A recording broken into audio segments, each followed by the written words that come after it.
Asterisk the morning light came slow across the plains, dragging long shadows over the frozen earth as if the sun itself hesitated to touch the ugliness unfolding beneath it. Frost clung to every blade of grass, glittering like scattered diamonds, and the air carried that sharp, metallic stillness that only winter dawns could hold, a stillness broken by the strained, ragged breaths of Leela Grant as she hung between two juniper trees. The rope bit into her wrists, already raw and bruised, suspending her a few inches above the ground. Her toes scraped helplessly at the dirt each time she tried to find footing, and each time the wind swept under her skirts, she shivered so hard it shook the branches overhead.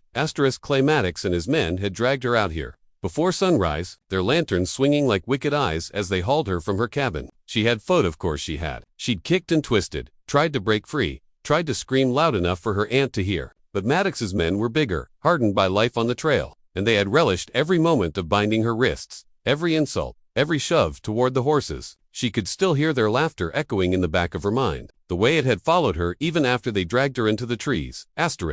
Now there was only silence and the occasional groan of rope fibers straining under her weight. Her arms throbbed with numbing pain, her shoulders stretched so far she felt as though they might tear from the sockets. Her breath puffed out in trembling bursts, tiny clouds that drifted away on the icy wind. She tried to pull her hands free, twisting her wrists until warm blood trickled down her arms, but the knot held tight. Clay had accused her of stealing a horse from his stable. She'd told him she only borrowed it, she'd returned it before dawn, like she promised, but he hadn't believed her. Clay Maddox didn't believe anyone but Clay Maddox. The man himself sauntered forward now, boots crunching heavy over frozen grass. His long coat flapped behind him, and the smell of tobacco drifted through the air as he puffed on his morning cigar. He tilted his head and looked her over with the casual cruelty of someone assessing damaged goods. Look at you, he drawled, taking the cigar from his lips and tapping ash onto the ground. You look like a damn ornament in a tree. Should thank Uswe put you somewhere high enough that coyotes won't reach you too quick. Leela swallowed hard, the motion painful against her dry throat. Please, she whispered, voice fragile but steady. I told you I needed medicine for Aunt May. She hasn't been out of bed in days. I brought your horse back.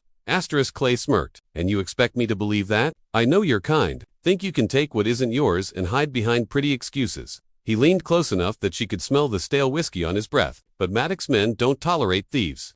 I'm not a thief, she insisted, though her voice trembled now. Clay, you know me. Not well enough to trust you, he said with a shrug. Anyway, you'll hang out here a while. Gives you time to think about your choices. His men chuckled behind him, 5 of them, all armed, all wearing expressions that ranged from amused to indifferent. Only one looked uneasy, glancing between Lila and Clay as though silently begging for permission to walk away. But none dared speak up. Leela tried to keep her breath steady, but panic clawed at her chest. If they left her here, she wouldn't survive the cold. Her fingers were already numb. Her toes felt like blocks of ice. Her jaw chattered so violently she could barely think. Clay turned away, satisfied with his display of dominance. Boys, saddle up. We've got a long ride back.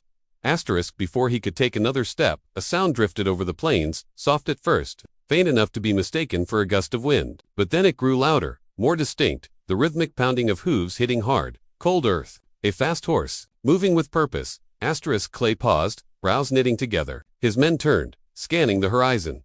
Leela forced her eyes open wider, squinting into the distance. Her vision was blurry from tears and cold, but she saw Ed's lone figure riding toward them, a silhouette against the rising sun. The closer he got, the more each detail sharpened. The tall frame, straight back, storm gray coat billowing behind him, gloved hands steady on the reins of a black stallion that ran with a thunderous stride.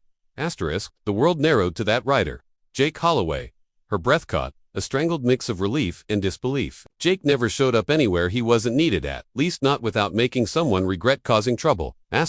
Clay's lips twisted downward. Hell, he muttered. Why's Holloway here? No one answered. Jake reached the clearing and slowed his horse to a heavy, earth-shaking stop. He didn't dismount right away. First, he took in the scene with a slow, sweeping glance. Lila tied between the trees, Clay smirking nearby, his men shifting nervously around him. Jake's eyes hardened until they looked like polished steel.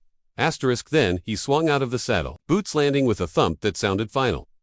He walked toward them with the easy, dangerous calm of a man who didn't need to prove anything. His hand hung near his holster, not touching, just close enough to remind everyone present that drawing on him was a mistake. No man survived. The only sound was the wind and the faint groaning of rope behind him. Jake stopped a few feet from Clay, cut her down. Clay forced a laugh, but it cracked in the middle. Now hold on, Jake, this ain't your business.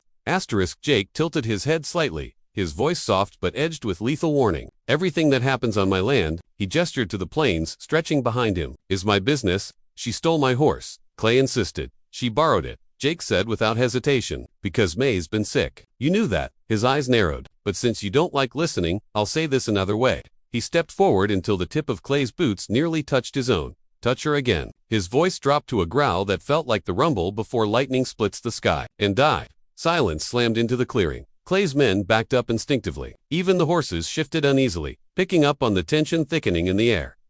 Clay swallowed hard. Fine, he muttered, raising a hand. Cut her loose. The uneasy man rushed toward Leela, pulling a knife from his belt. With fumbling hands he sliced through the rope, and Lila collapsed. Her legs buckled instantly, muscles too strained and cold to hold her. But before she hit the ground completely, a steady pair of arms caught her. Jake, he lowered her gently, supporting her weight, his voice low and steady near her ear. You're safe now. I've got you. And for the first time since dawn broke, warmth returned to her chest, warmth that had nothing to do with the rising sun. Leela didn't remember the ride back. She remembered the warmth Jake's coat wrapped around her, the steady strength of his arms as he lifted her onto his horse, the faint scent of leather and pine that clung to him. She remembered leaning into his chest because her body wouldn't stop shaking, because her legs wouldn't hold her, because exhaustion swallowed everything else. She remembered his voice, low and steady in her ear, telling her to stay awake, to breathe, to hold on just a little longer. But the world blurred into a paler version of itself, the wind rushing past until even that disappeared into darkness. When she opened her eyes again, she was lying on a thick quilt inside Jake Holloway's cabin. The fire crackled nearby, throwing warm light across the wooden walls. A pot simmered on the stove, filling the air with the smell of herbs and broth. Her arms ached so badly she winced at even the thought of moving them, and when she tried to sit up, her body protested with a dull wave of pain. You're awake. Jake's voice came from behind her, and she turned her head slowly to see him standing near the table. Sleeves rolled up, steam rising from the bowl he held. He crossed the room, his spurs quiet against the old wooden floor, and set the bowl gently beside her. You shouldn't move too much yet, he said. Your shoulders took a beating. Arms too. She tried to smile, but it came out weak and tired. I didn't mean to fall asleep. I'm sorry. You don't owe me any apologies, he replied. You nearly froze out there. Sleep is the least you're entitled to. Leela blinked, trying to bring everything into focus, trying to remember how the morning had ended. Clay and his men. They're gone, Jake said. The words clipped, his jaw tight. Rode off fast once they saw I wasn't leaving without you. She swallowed. Did they hurt you? Jake's lips twitched, not into a smile, but into something close. No, men like Clay talk big, but they know a fight they won't win. Leela looked down at her hands. Her wrists were wrapped neatly in soft cloth. Jake had cleaned the wounds, bandaged them carefully. She lightly touched the wrappings. You did this. Someone had to. You didn't have to be that someone, she whispered, the weight of everything settling in her chest. You didn't know me anything either. This time, Jake did smile, faint and fleeting. He sat down beside her, elbows resting on his knees. Leela, you think I came riding out there because I owed you something? He shook his head. No, I came because no one deserves what they did to you, and because I wasn't about to let Claymatics hang an innocent woman. She stared at him at the quiet certainty in his eyes, the warmth beneath his reserved exterior. Jake Holloway wasn't a man who used many words, but the ones he used carried weight. You should eat, he said, nudging the bowl closer. You need the strength. Her arms still trembled as she picked up the spoon, and Jake noticed. Without making a fuss, he reached out, steadying her hand with his. She froze at the contact, not because it frightened her, but because it didn't, because his touch felt grounding, like stepping onto solid earth after nearly slipping off a cliff. I can feed myself, she murmured, embarrassed. I know, Jake replied, not pulling his hand away, but you don't have to. For a moment she simply stared at him. The fire crackled, the wind brushed against the window outside. Everything felt still, in a way it hadn't in a long time. She took a slow breath, leaned into the quiet, and finally let him help her guide the spoon. After a few bites, warmth spread through her. Color crept back into her cheeks. The shaking eased. When she'd finished, Jake took the bowl and set it aside. I need to get word to May, Lila said, suddenly remembering her aunt waiting back at the cabin, probably terrified. She thinks something happened to me. I already sent for Sam, Jake said. He's bringing her here. Leela's eyes widened. Here. You shouldn't be moved yet, he explained. Your arms won't hold weight for at least a day. May will take better care of you here than you trying to stumble your way back home. Leela's throat tightened at the thoughtfulness in his voice. Jake shrugged, trying to play it off, but she saw through him, saw the man beneath the stoic exterior. The man who had ridden into danger without hesitation. Asterisk, you saved my life, she whispered. Asterisk, Jake didn't answer right away. He looked into the fire, as though searching for the right words in the flames. Asterisk, I just did what was right. Asterisk, no, she said, shaking her head slightly. You did more than that. Clay and his men, they were going to leave me there. If you hadn't come. Her voice cracked, the memory sharp and cold as the wind had been. I don't know what would have happened. Asterisk, Jake stood abruptly, pacing a few steps, tension rolling off him. I do, he said, his voice hard. I know exactly what would have happened, and that's why I won't let Clay get away with this. Asterisk, fear flickered in Leela's eyes. Jake, don't. Clay's dangerous. So am I, Jake said simply.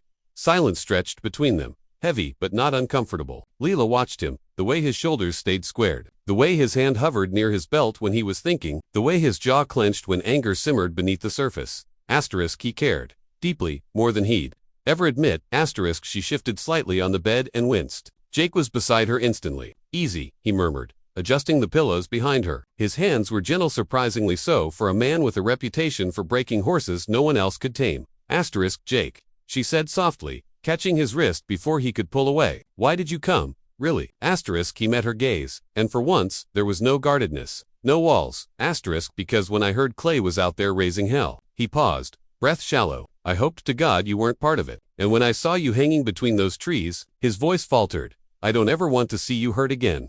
Asterisk, the words settled over her like another blanket, warm and protective. She swallowed, her chest tight with something she hadn't expected, something steady and growing.